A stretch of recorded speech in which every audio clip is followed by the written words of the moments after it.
দক্ষিণী সাহিত্য শিল্প সংস্কৃতি চর্চা কেন্দ্রে আজকের অনুষ্ঠান আমরা শুরু করতে চলেছি।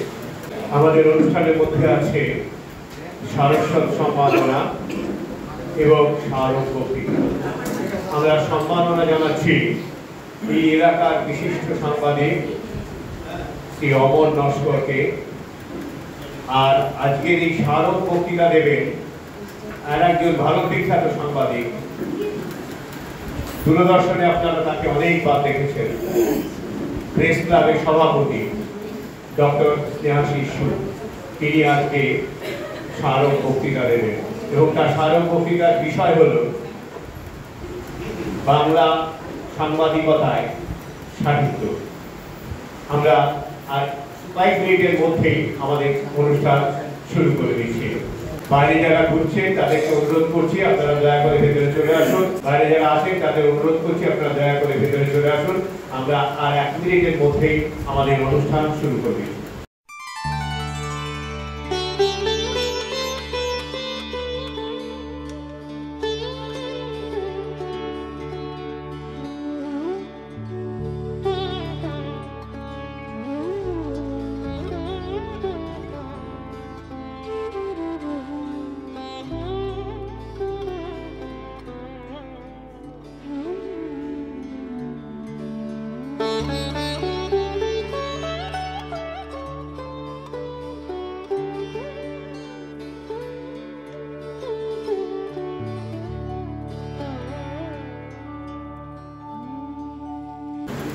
আমরা আমাদের অনুষ্ঠান শুরু করতে চলেছি।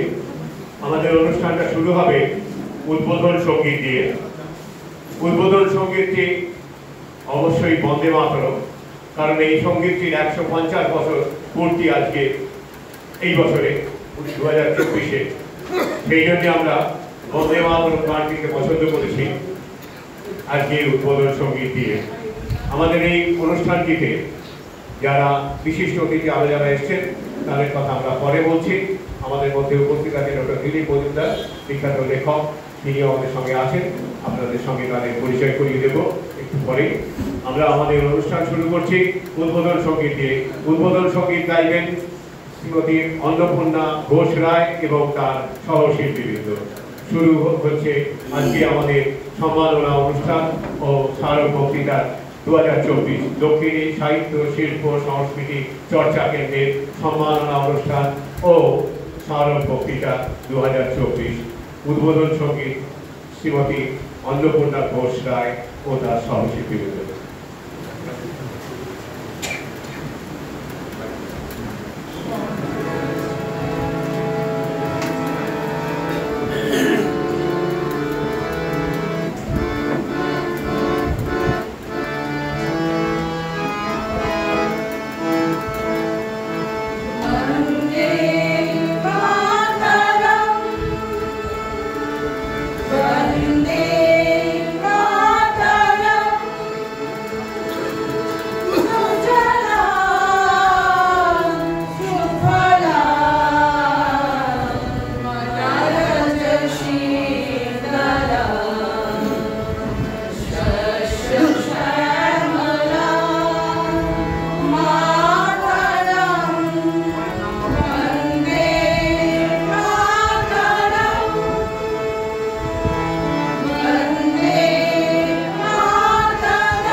নমস্কার। আমাদের মূল অনুষ্ঠানে ফিরছি।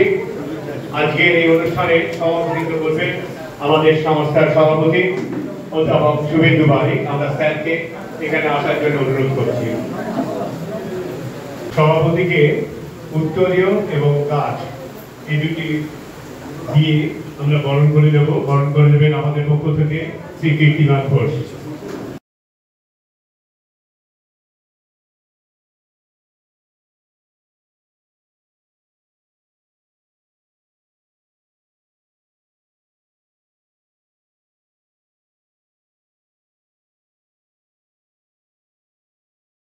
আমরা আমাদের মধ্যে পেয়েছি বিশেষ অতিথি হিসাবে বিশিষ্ট লেখক ডক্টর দিলীপ মজুমদার।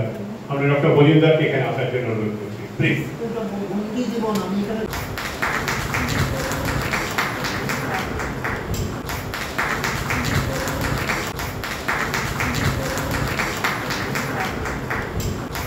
তাকে বরণ করে দেবেন ডক্টর তরুণ বসু।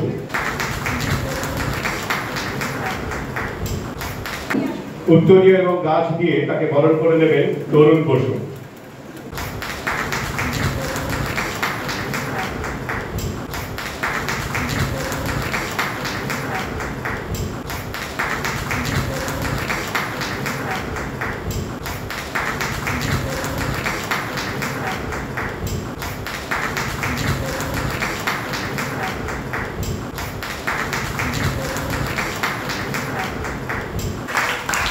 আজকে আমরা যাকে সম্বর্ধনা দেব সেই বিশিষ্ট সাংবাদিক শ্রী অমর নস্কর, তাকে আমরা এখানে আসার জন্য অনুরোধ করছি। অমর বাবুকে উত্তরীয় পরিয়ে দেবেন এবং গাছ দেবেন অবিনাশ রায়।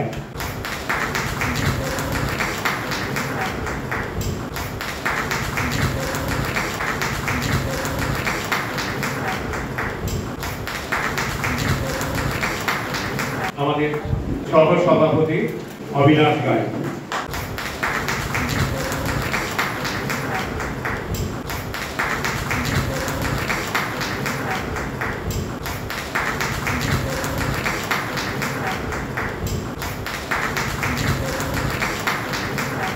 আমরা এইবার ডেকে নেব ভারত বিখ্যাত সাংবাদিক ডক্টর স্নেহাশিস সুর। ডক্টর সুর, আপনাকে অনুরোধ করছি আপনি দয়া করে এখানে আসুন। আমরা ডক্টর বিজন মন্ডলকে অনুরোধ করব ডক্টর সুরকে বরণ নেবার জন্য। ডক্টর বিজন মন্ডল।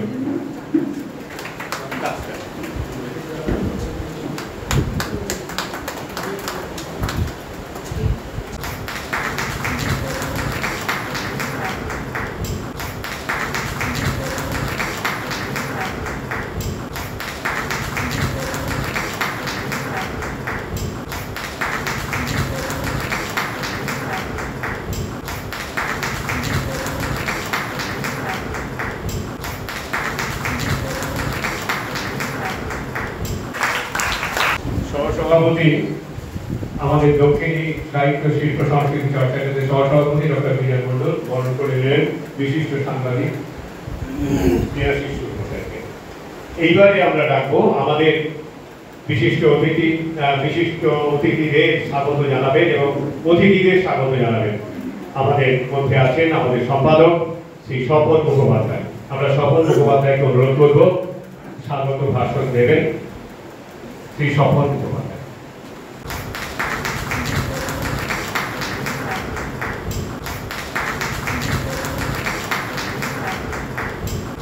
সবাইকে নমস্কার।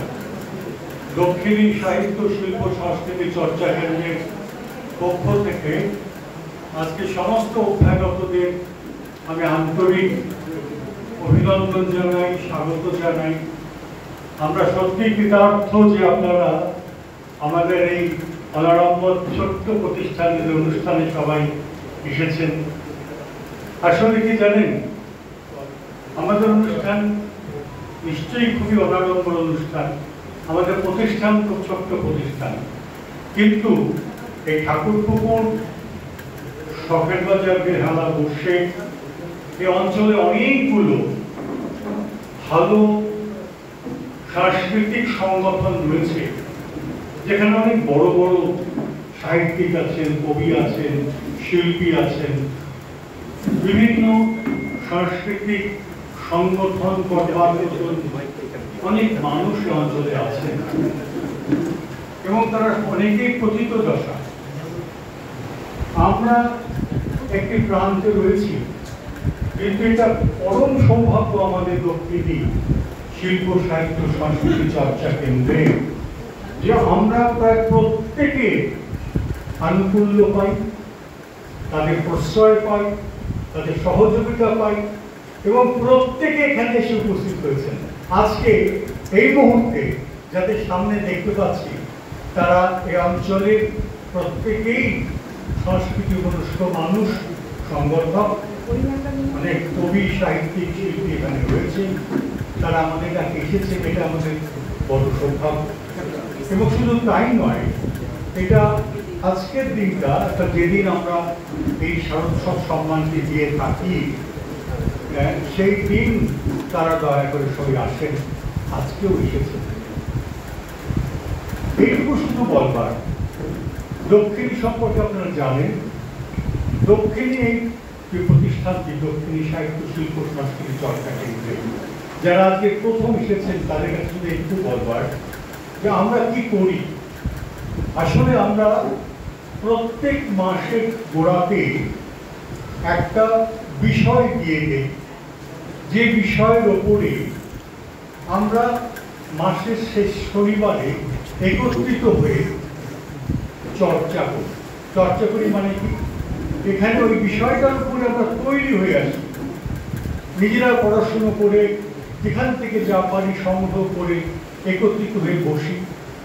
কিন্তু সেখানে খুব যে একজন বিশাল গুণী মানুষ এসে একতরফা বলে জানবেন এবং আমরা শুনবো তা নয়। আমাদের মধ্যে অনেক গুণীজন আছেন, অনেক প্রাজ্ঞ ব্যক্তি রয়েছেন, তারা নানান রকম রসদ ছড়িয়ে দেন, কিন্তু তারা আমাদের কথা শোনার জন্য আসেন। আমাদের প্রত্যেককে সেখানে কিছু না কিছু বলতে হয় এবং আমাদের এই বলার কথাগুলো তারা মনোযোগ দিয়ে শোনেন, যার ফলে আমাদের যথার্থ চর্চার একটা সুন্দর পরিবেশ তৈরি হয়। দক্ষিণী সাংস্কৃতিক চর্চা কেন্দ্র এর থেকে বড় আর কিছু করে না। আর যে কাজটি আমরা শুরু করেছি 2016 সাল থেকে, সেটি এই যে এই অঞ্চলে যারা শারদোৎসব প্রতিভার অধিকারী, যারা এই শিল্প সংস্কৃতির সঙ্গে জড়িয়ে আছেন, তাদের মধ্যে আমাদের যে নির্বাচক মণ্ডলী রয়েছে তাদের মধ্যে কাউকে কাউকে আমরা নির্বাচন করি আমাদের সাধ্য মতন, অত্যন্ত সাধারণভাবে তাকে আমরা একটি শারদোৎসব সম্মাননা প্রদান করে থাকি এবং এটি দিয়ে আমরা নিজেরাই খুব কৃতার্থ বোধ করি। 2016 সালে প্রথমে আমরা কর্নেল হুমায়ুন লাহিড়ীকে এই শারদোৎসব সম্মাননা দিয়েছিলাম, তারপরে সমরেন্দ্র মন্ডলকে, যিনি বিখ্যাত কবি আপনারা জানেন, তারপর ডক্টর শ্রীয়ঙ্কর রাজা এবং পরে বিক্রেম বন্দ্যোপাধ্যায়, যিনি বিখ্যাত আবৃত্তিকার বিক্রেম বন্দ্যোপাধ্যায়, অবশ্যই হচ্ছে এটা, এবং তারপরে অরুণ অধিকারী,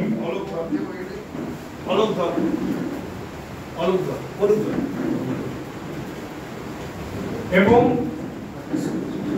গতবার আমরা দিতে পেরেছি দীপক বর্মন।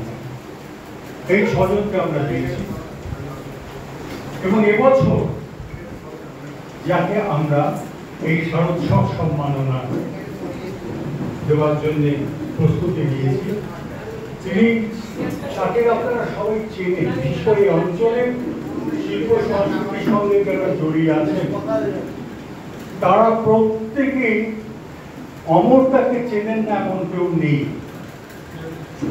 অমরতা সম্পর্কে আপনারা পরে শুনবেন, এখানে বিখ্যাত সাহিত্যিক ডক্টর দিলীপ মজুমদার রয়েছেন, তিনি তার সম্পর্কে বলবেন।